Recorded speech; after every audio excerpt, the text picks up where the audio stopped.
Whoa. Uh-oh, what do you want me to do?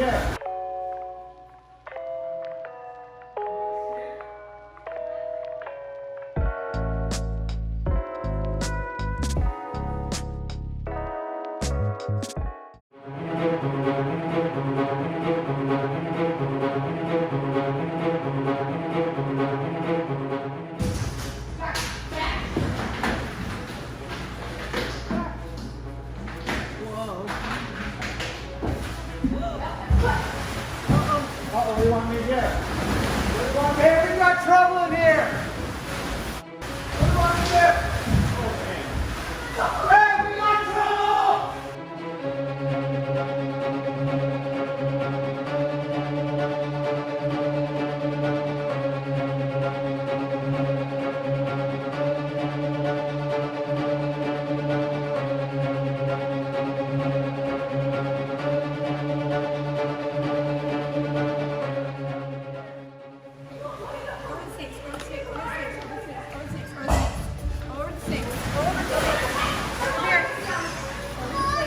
Hey, we got trouble!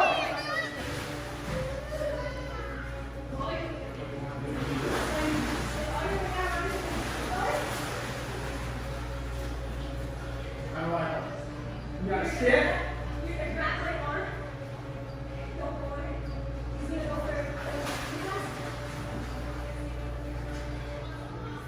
Can you hold this?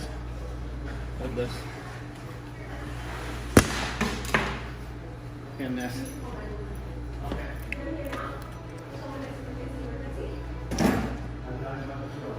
Do you need one out here? Do you need another one in here? What else do you do? What was your name? Dominique. You alright? You alright? Okay. What do I need to know? If he does anything. You're gonna bring a pistol?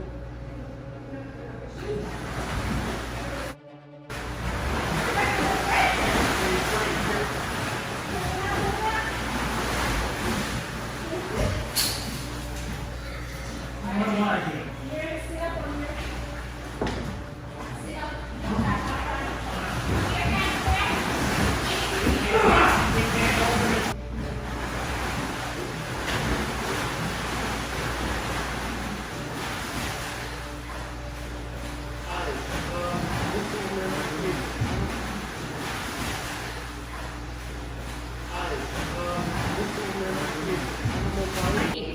Come here.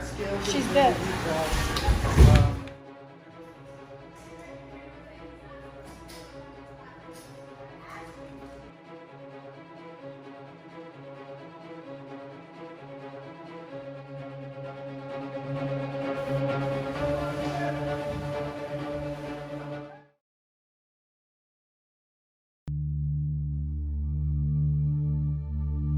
My colleague Nick Payton-Walsh just tried to drive to the vicinity of the airport. He said the Americans and the Taliban are quite close to each other. There's chaos. There's people firing off rounds, trying to disperse crowds. There's a crush of humanity trying to press their way into the airport. You've seen, of course, those harrowing images that I don't think any of us will ever forget easily, of Afghans desperately trying to hold on to the fuselage of a U.S. plane with their bare hands. So desperate are they to try to get out of the country. Now, we did hear earlier that the U.S. had laid razor wire around trying to stop people from basically sneaking in.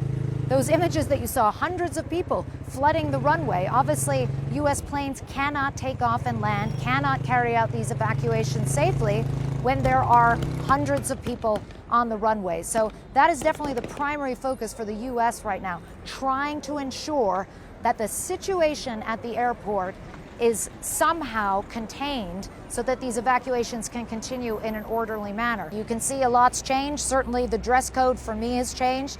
We're standing here with Taliban fighters just behind us, and they're keen to show the world that they are able to maintain law and order on the ground. Of course, that's flying in the face of those images we see from the airport of sheer desperation. Taliban fighters have flooded the capital. Smiling and victorious, they took this city of 6 million people in a matter of hours, barely firing a shot. This is a sight I honestly thought I would never see. Scores of Taliban fighters, and just behind us, the U.S. Embassy compound. Some carry American weapons. They tell us they're here to maintain law and order. Everything is under control. Everything will be fine, the commander says. Nobody should worry. What's your message to America right now? America already spent enough time in Afghanistan. They need to leave, he tells us. They already lost lots of lives and lots of money. People come up to them to pose for photographs.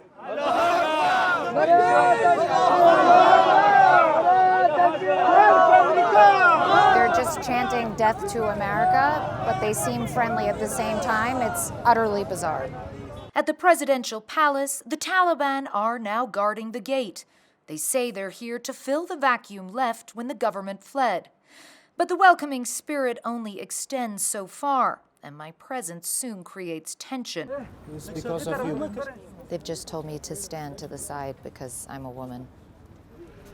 Outside, ordinary Afghans clamor to talk to us, struggling to process the dizzying speed of Kabul's fall. Actually, I feel nothing right now. We want peace. We are tired of this ongoing war. What does the future look like to you now? You know, I cannot predict even in seconds right now, and I can't predict even minutes right now. So that's why I don't know what will happen tomorrow and what will happen after.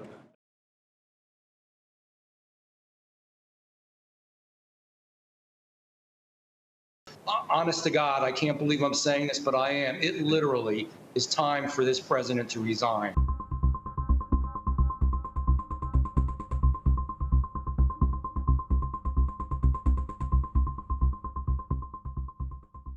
After all the blood that we've shed over there and all the lives that have been lost over there, what's going to be the legacy of that place? On September 11th, a 20-year anniversary of September the 11th, thanks to the great leadership of Joe Biden, what's going to happen? The Taliban flag is going to be flying over the U.S. Embassy in Kabul. That is embarrassing, it's disgusting, and it's damaging to the national security of this country. We're going to pay a price for this for a long time, thanks to Joe Biden.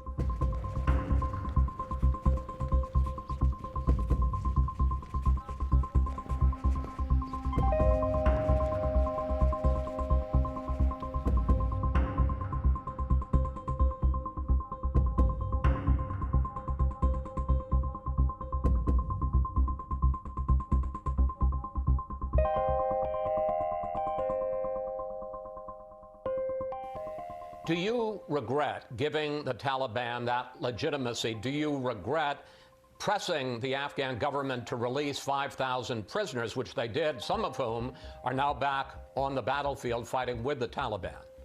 Chris, you make peace with your enemies. The statement that I made that day was absolutely true. You can ask the military leaders on the ground.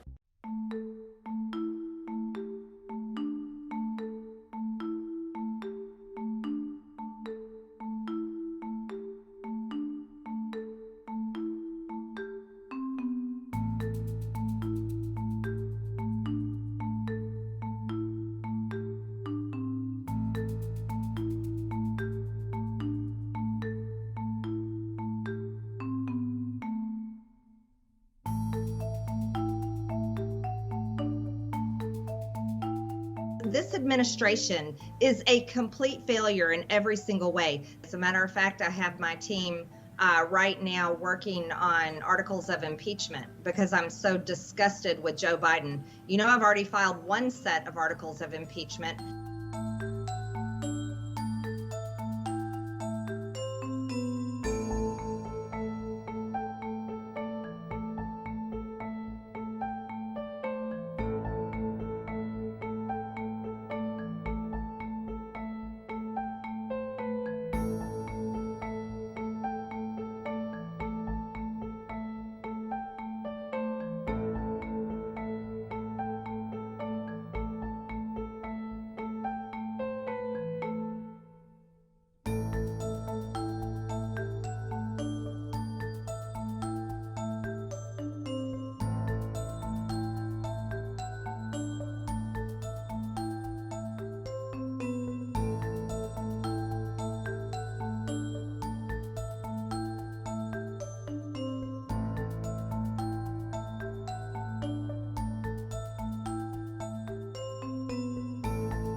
I'm now the 4th American president to preside over war in Afghanistan. 2 Democrats and 2 Republicans.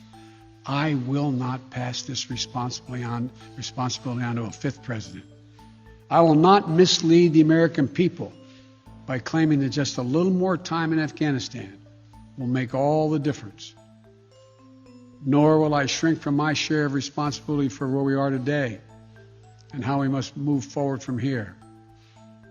I am President of the United States of America, and the buck stops with me.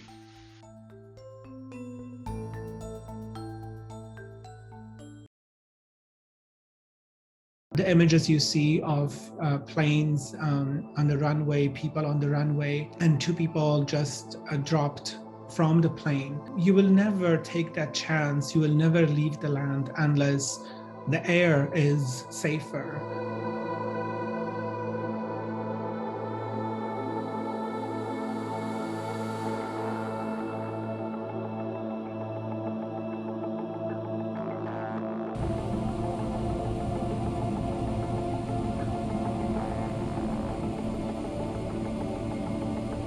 It just was literally like those video games that people create of war zones, and honestly, it happened so quick that people had no way to prepare for their escape. My family was at the passport office in order to trying to get their passports and leave, apply for visa, Indian visa, but they had to rush out that day, and my disabled brother was literally on the street with kids and trying to walk and run.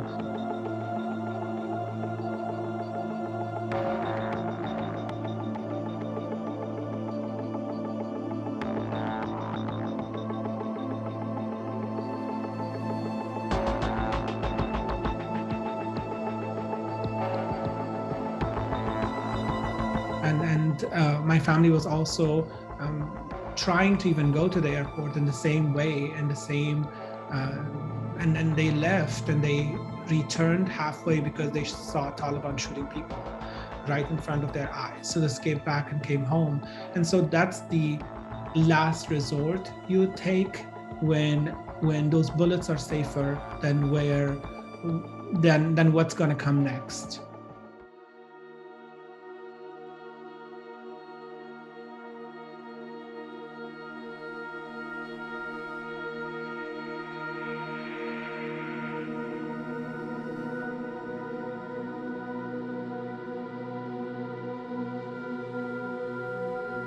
Now we see that embassies trying to evacuate their people, and the very first ones that they evacuated were foreigners.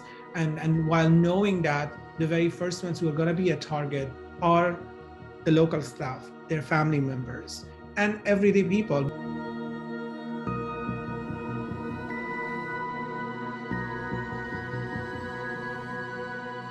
Our mission in Afghanistan was never supposed to have been nation building. It was never supposed to be creating a unified, centralized democracy.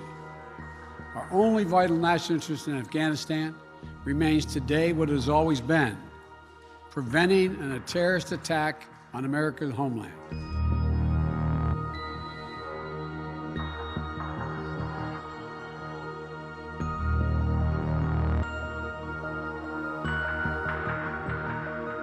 If you think about 9/11, Afghans had nothing to do with 9/11. An invasion of a country that had nothing to do.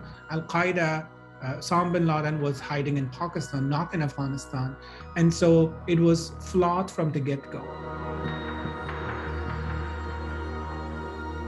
And right now, abandonment of Afghanistan is the failure of also democracies, because these international communities that were going into Afghanistan, they went with the promise of democracy and freedom, especially freedom of women and those who have been marginalized. And now leaving those same women at the hand of a monster and in the mouth of a shark is quite astonishing.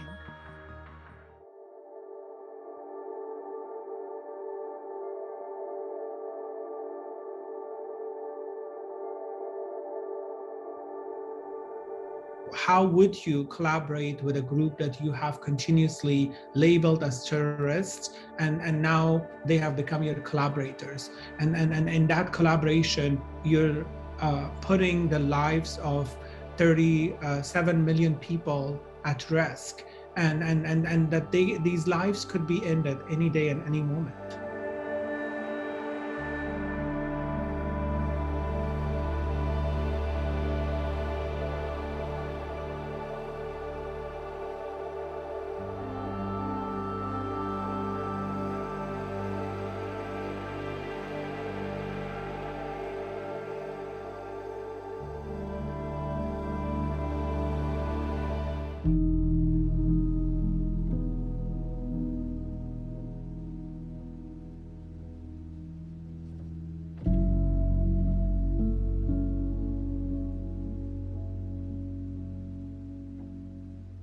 We saw that the situation in Afghanistan in relation to the US presence was quickly, on its way out.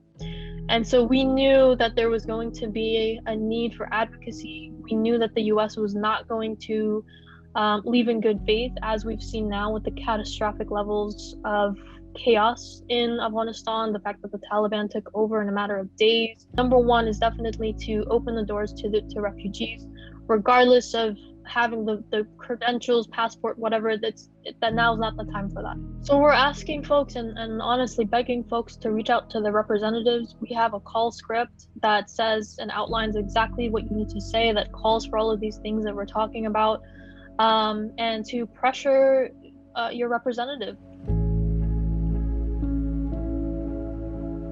I was reflecting back on my visit,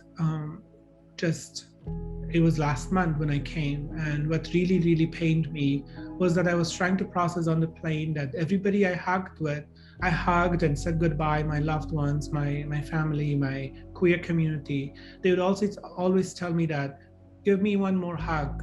When you return back to Afghanistan, I may or may not be here.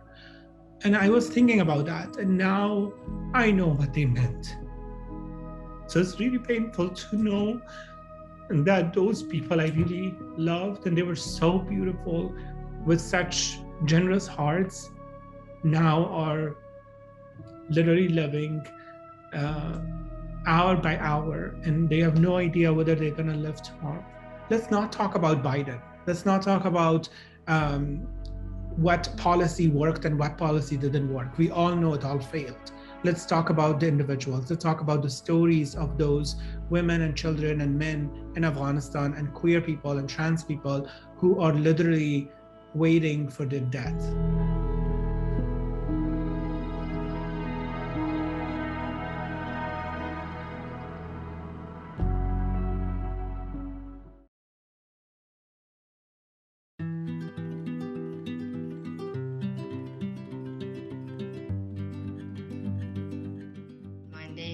Untitled Chapter.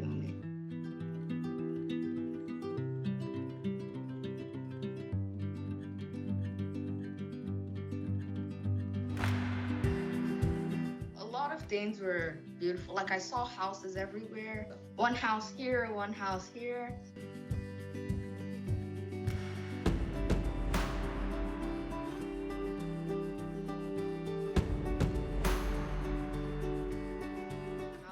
Playing chess was in 3rd grade. Coach Martinez was doing little lectures in a class, and I got interested in the game because there's literally nothing else to do. So I wanted to join an activity because I saw my classmates, they always did taekwondo or after school activities. So I wanted to do something too. I was very excited to see the chess club because it happened every Thursday. And that was the only thing I look forward to, even more than school by itself.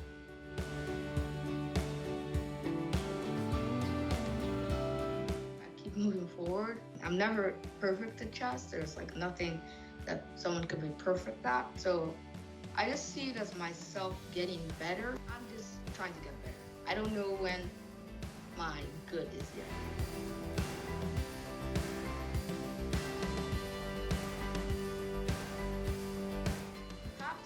In a lot of work and There's no ending point. Chess is a game. You have to know the strategies and almost everything into it. So like you have to keep learning. You can't stop ever.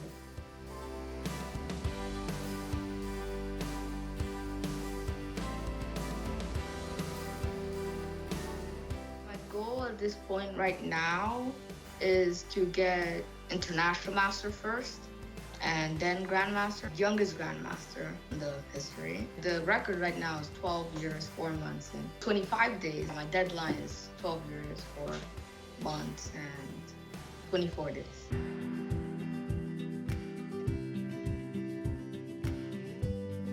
I consider it a learning experience because when you lose, you have to make a mistake. You can't play perfectly and still lose. That's likely probably impossible. You have to look back at that mistake and you can see how you lost, and when you know that mistake, you're not going to fall for it next time.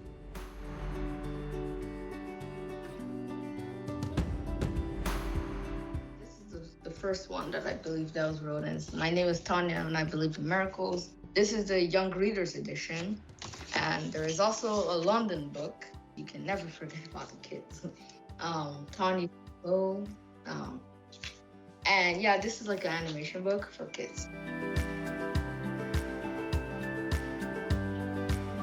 It could be chess or any other sport. You just have to keep working.